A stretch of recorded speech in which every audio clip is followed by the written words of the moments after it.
आपको पता है बिलावर में हाल ही में 3 लोगों की मौत हुई, दर्शन सिंह, जगदीश सिंह और एक 14 साल का लड़का वरुण चांद। हम आज सुबह पार्टी लीडर्स के साथ बिलावर जाना चाहते थे। आप लोग जानते हैं पिछले महीने भी मैं जम्मू आई और मैं बिलावर गई और तब भी एक बहुत वरिंग इंसिडेंट हुआ। मक्खन दिन जो थे उन्हें सुसाइड कमिट किया, पुलिस कस्टडी में उनको टॉर्चर किया। आज की डेट में जो 3 नौजवान लड़के मरे हैं, the youngest being only 14 years of age, 14 साल का लड़का, तो उसका क्या कसूर था। तो मैं आज बिलावर जाके जो इनकी फैमिलीज हैं उनके साथ हम शोक मनाना चाहते थे, कंडोलेंसेज अपने पे करना चाहते थे, लेकिन यहाँ जो पुलिस है उनने हमें जाने नहीं दिया क्योंकि अपेरेंटली वहाँ माहौल बहुत ख़राब हो रहा है और मैं इनके साथ लड़ाई नहीं करना चाहती थी। पुलिस के भी कुछ कंपल्शंस होते हैं, एक लॉ एंड ऑर्डर उनको मेंटेन करना है, लेकिन अजीब चीज़ ये है कि पीडीपी के लोगों को नहीं जाने दिया जाता, लेकिन जो बीजेपी की लीडरशिप है, जैसे सुनील शर्मा साहब है वो कल गए, फिर लाल सिंह साहब दूसरी पार्टी के लीडर हैं, उनको नहीं जाने दिया। हम जाना चाहते थे, हमें नहीं जाने दिया।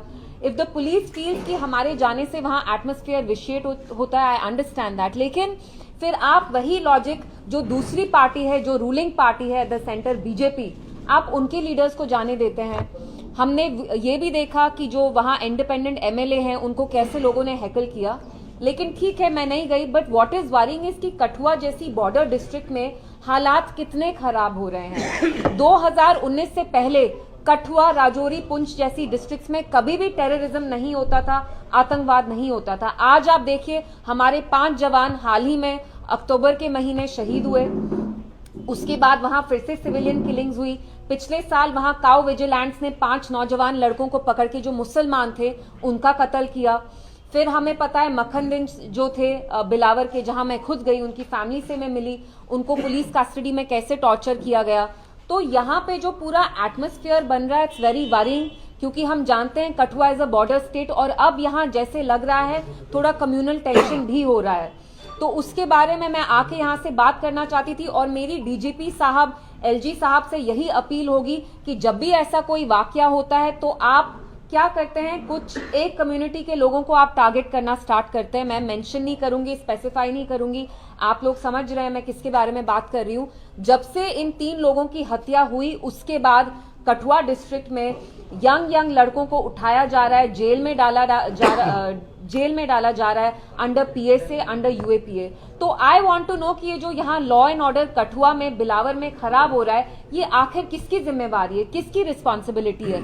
यहाँ हमारे हिंदू भाई का खून बहे या हमारे मुसलमानों भाई का खून बहे, हमारा ही खून है। ऐसा नहीं है कि आज हिंदू का बहा तो हम ये अवॉइड करेंगे, हम ओवरलुक करेंगे, बिल्कुल नहीं। वो हिंदू हो, मुसलमान हो, पंडित हो, सिख हो, ईसाई हो, बुद्ध हो, वो हमारे ही लोग हैं।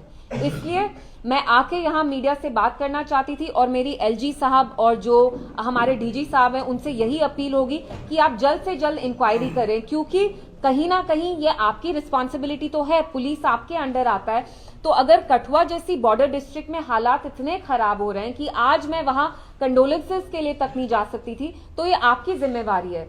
और अगर हालात खराब हो रहे हैं तो आप सब पे एक ही रूल अप्लाई करें। ऐसा नहीं हो कि आप पीडीपी के लोग को जाने नहीं देते लेकिन बीजेपी की लीडर वहां सुबह भी जा रहे हैं, शाम भी जा रहे हैं। तो इसका एक बहुत कम्युनल एंगल अब हो रहा है, तो that is worrying us a little. We don't want the atmosphere to be vitiated. Once again